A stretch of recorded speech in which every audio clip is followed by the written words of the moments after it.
Alhamdulillah, salatu wassalamu ala rasulillah, la hawla wa la quwwata illa billah, aba'ad. Ada pertanyaan?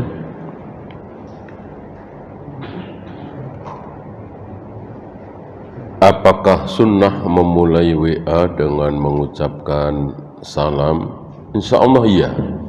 Tetapi kalau wajib kan jelas enggak ya. Tetapi kita tidak tahu yang membacanya itu sedang di mana, sedang apa. Iya kan? Beda dengan kita ketemu langsung, apa di masjid, apa di jalan, iya kan? Kalau tulisan kan kita tidak tahu. Maka justru yang terbaik tidak dengan salam. Apakah masih dikatakan berkah uang yang dihasilkan dari pekerjaan halal sementara dia tidak sholat seharian? Jelas tidak. Berkah adalah dikatakan rizki itu berkah kalau menghasilkan kebaikan. Dengan rizki itu dia jadi bisa ibadah, bisa sedekah, bisa ngirim orang tua di kampung. Nah, itu berkah. Kalau tidak sholat ya gimana berkah? Bolehkah menerima hadiah undian dari bank tempat penerimaan gaji? Ketika kita tidak melakukan sesuatu yang haram, ya, menyimpan uang di bank saya kira hampir-hampir tidak bisa dihindari, ya kan? Yang penting kita tahu ada bunga segini, langsung kita berikan kepada fakir miskin dan seterusnya. Nah, tiba-tiba kita diberi sesuatu. Halalkah menerima pemberian orang yang usahanya riba? Taruhlah rentenir, kita dikasih makan oleh rentenir, dia nggak punya penghasilan apapun kecuali rentenir, kita dikasih makan, halalkah? Halal. Mana dalil? Nggak tanggung-tanggung yang melakukan siapa? Nabi SAW yang mengundang beliau makan daging di rumah itu, si wanita itu, wanita Yahudi itu penghasilannya apa? Rentenir. Orang-orang Yahudi Madinah rata-rata rentenir, dan Nabi tahu itu, tetap dimakan. Bila tidak tahu imam duduk istirahat atau tidak, apakah langsung berdiri setelah imam selesai takbir? Iya. Kalau tidak tahu kan kembali hukum asal, tidak duduk istirahat. Karena duduk istirahat itu boleh dilakukan dan boleh ditinggalkan. Ketika imam duduk istirahat, kita para makmum wajib duduk istirahat. Ketika imam tidak duduk istirahat, haram bagi kita duduk istirahat. Ju'ilal imam liyu'tamma bihi. Imam harus diikuti, imam harus ditiru. Kalau imam itu benar ya, imam duduk istirahat kan benar, imam tidak duduk istirahat kan benar, gitu. Kecuali imam sedekap di bawah pusar atau enggak sedekap, nah itu salah, jangan diikuti. Imam kunut subuh salah, jangan diikuti. Imam baca usoli salah, jangan diikuti. Tapi kalau imam duduk tawaruk, wajib kita duduk tawaruk. Walaupun kita masih iftiros, baru dapat 1 rakaat misalnya, gitu ya. Yang penting imam itu benar. Bolehkah makan di tempat yang menjual menu babi tapi tidak pesan menu babi? Di mana? Di mana? Kalau di Australia, di Amerika, di Jepang mungkin kan sulit mau yang nggak ada babinya. Tapi kalau di Indonesia, di Jakarta, nggak pantas ya. Sekalian menghajar mereka. Kalau kaum muslimin masuk ke warung-warung restoran yang ada babinya, saya kira keenakan mereka ya, seolah kita nggak punya izzah. Walaupun yang kita pesan ikan, janganlah. Begitu ada babi kita tahu ya sudah dihajar. Biarkan sesama mereka yang kafir yang makan. Apakah harta yang didapat ketika bermusik dulu dan sekarang sudah bertaubat harus disedekahkan semua atau boleh digunakan? Ada yang lain? Kalau nggak ada yang lain bagaimana? Kan dia butuh makan ya, dia butuh sesuatu untuk menopang hidupnya. Kecuali ada pendapatan yang lain, bismillah ya. Untuk fakir, miskin, mungkin kepentingan kaum muslimin, padahal ratusan juta, karena itu hasil haram. Ada hasil halal cuman 20 juta, bismillah, dengan uang 20 juta. Man taraka syai'an lillah awadahullahu lahu khairam minhu. Barang siapa yang meninggalkan sesuatu karena Allah, maka pasti Allah akan ganti yang jauh lebih baik. Apakah berbuat bid'ah termasuk bagian dari meninggikan suara lebih dari Nabi? Lebih dari itu saya kira ya. Tapi kan bab yang lain ya.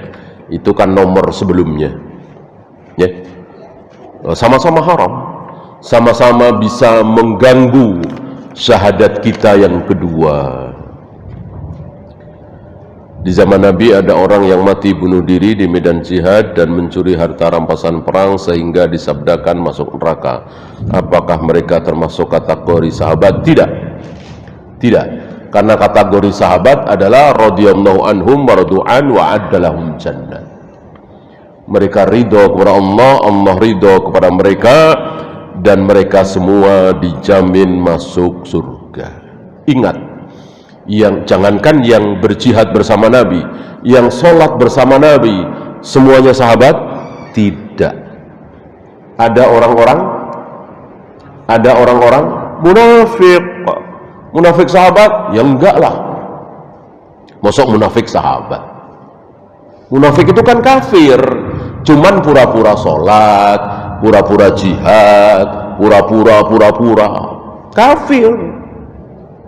Sahabat? Masuk sahabat kafir ya? Padahal sholat di belakang Nabi ya? Makan bareng Nabi, jihad bersama Nabi. Ini termasuk di antaranya kirkiroh ya? Yang ketahuan menyembunyikan harta rampasan perang dan dinyatakan oleh Nabi ahli neraka.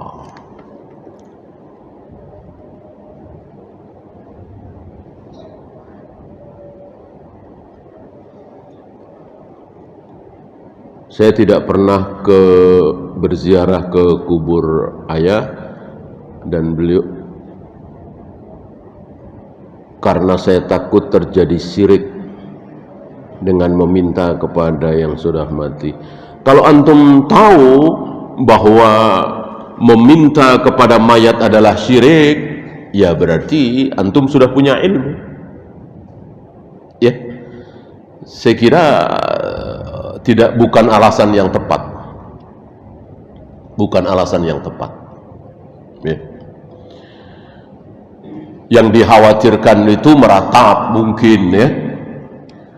Karena meninggal masih muda, meninggal karena kesalahan antum misalnya. Takutnya nanti meratap. Nah, itu yang dikhawatirkan. Kalau syirik, yang penting sudah punya ilmu. Kalau sudah punya ilmu, insya Allah selamat. Kalau antum tahu itu syirik, maksud antum mau nekat berbuat syirik, ya kan? Orang yang berbuat syirik, berbuat bid'ah itu rata-rata karena tidak tahu kalau itu syirik, itu bid'ah, dan mereka tidak merasa sedang berbuat syirik, sedang berbuat bid'ah. Maka mereka marah kan? Kalau kita katakan tahlilan bid'ah, perayaan Maulid bid'ah, tahlilan bid'ah, 7 bulanan bid'ah, mereka marah karena nggak mengaku, nggak merasa. Ketika mereka mau melakukan bid'ah, mau melakukan syirik, mereka tidak pernah mengatakan itu. Ya.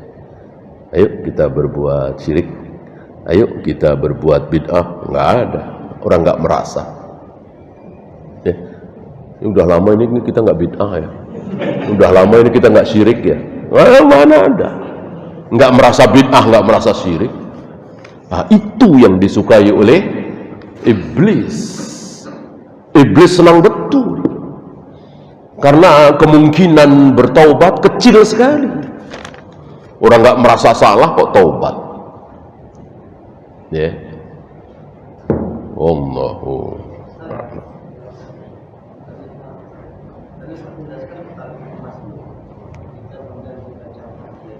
Nabi Muhammad kenapa? Ibnu Mas'ud kenapa?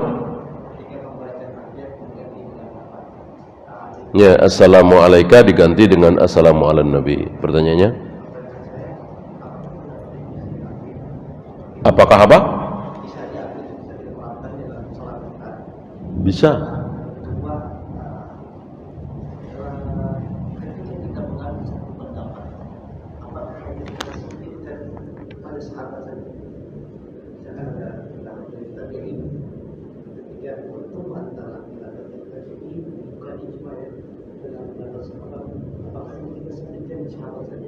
Oh iya, iya. Ketika para sahabat itu hidup, Islam sudah sempurna belum? Sudah. Ketika Rasul dan para sahabat hidup, Islam sudah sempurna. Perlukah tambahan dari tabi'in? Ya nggak perlu. Ya, tabi'in itu bukan menambah, tapi meneruskan apa kata Nabi, apa kata para sahabat. Kalau nambah, berarti Rasul dan para sahabat belum sempurna dong. Bolehkah para tabi'in berpendapat? Tentu boleh. Tentu boleh. Nah, namanya pendapat, bisa benar bisa salah. Ketika pendapat seorang tabi'in tidak bertentangan dengan sahabat, nah itulah benar. Kalau pendapat tabi'in bertentangan dengan pendapat sahabat, tolak. Seperti tadi, yang berpendapat bahwa yang bertemu dengan Khadir di surat Al-Kahfi itu bukan Nabi Musa Bani Israel, Musa yang lain. Itu pendapatnya siapa? Tabi'in. Marah Ibnu Abbas dengan mengatakan kalimat tadi, kadzaba aduwwullah, dusta itu musuh Allah, dan habis hancur pendapat itu, dan harus hancur karena bertentangan dengan sahabat. Gitu ya. Jadi tidak boleh disejajarkan. Betul, Ibnu Abbas berpendapat seperti itu. Imam Syafi'i kan berilmu juga. Boleh dong berpendapat beda dengan Ibnu Abbas. Itu demokrasi namanya. Islam tidak kenal demokrasi.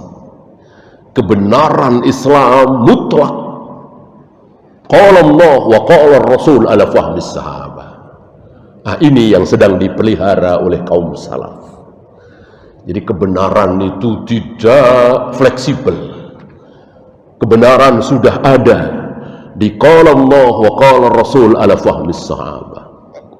Ya, tabi'in, atba'u tabi'in dan seterusnya itu hanya meneruskan. Kan sebelum kita lahir para tabi'in, atba'u tabi'in sudah tahu.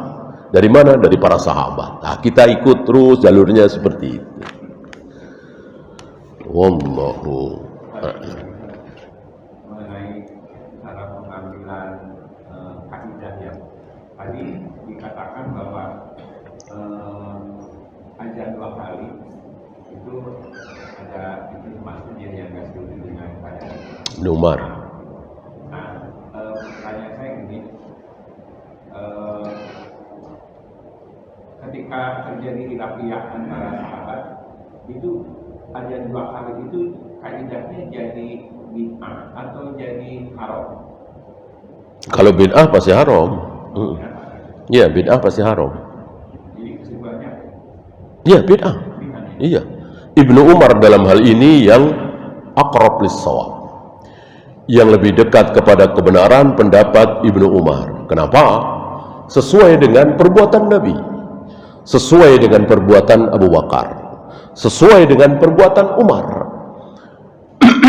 Tiga manusia terbaik ini, Rasulullah, kemudian Abu Bakar, kemudian Umar, azan Jumat sekali. Loh, kok berani-beraninya Utsman bikin 2 kali berbuat bid'ah? Itulah manusia. Tidak ada yang maksum. Maka tidak boleh kemudian kebenaran itu menjadi tadi ya, fleksibel kemana-mana. Ya bisa saja benar, mosok sekelas Utsman salah. Ya gak usah Utsman, Umar pernah salah, Abu Bakar pernah salah dalam masalah haji tamattu. Kalau dalam hal ini Utsman salah azan 2 kali, ya gak masalah. Tidak kemudian beliau keluar dari sahabat, keluar dari golongan al-khulafa ar-rasyidin al-mahdiin, tidak. Beliau manusia, bukan malaikat. Jadi cukup satu sahabat aja yang gak setuju, artinya itu jadi... Untuk selanjutnya dibahas, yang sedang kita bahas ini kan udah jelas. Rasul azan sekali, Abu Bakar sekali, Umar sekali, itu kan jelas sekali. Nah, nanti ada masalah lain. Ada masalah lain, misalnya perbedaan pendapat antara Aisyah dengan Ibnu Umar dalam masalah mandi junub wanita, ya kan? Nah, perlu dibahas lagi. Ya. Artinya jangan sembarangan, jangan mudah menyimpulkan kalau ada sahabat yang 2 pendapat, gimana cara mengambil dalilnya? Oh begini, nanti dulu, kasus per kasus. Ya, nah, kita kan sedang membahas itu doang kan, adzan Jumat 2 kali, ya kan? Nah, kita sampai kepada kesimpulan Ibnu Umar mendekati kebenaran karena sama dengan Nabi, Abu Bakar, Umar. Gitu. Nanti masalah mandi junub lain lagi, masalah sutroh sholat lain lagi, masalah tidak ada haji tamattu lain lagi. Jadi satu-satu. Jangan kemudian semua perselisihan para sahabat, cara kita ngambil dalilnya begini, nggak ada. Ya, satu-satu, sabar. Wallahu a'lam. Habis kita akhiri. Subhanakallahumma bihamdika asyhadu an la ilaha illa anta astaghfiruka wa atubu ilaik. Assalamualaikum warahmatullahi wabarakatuh.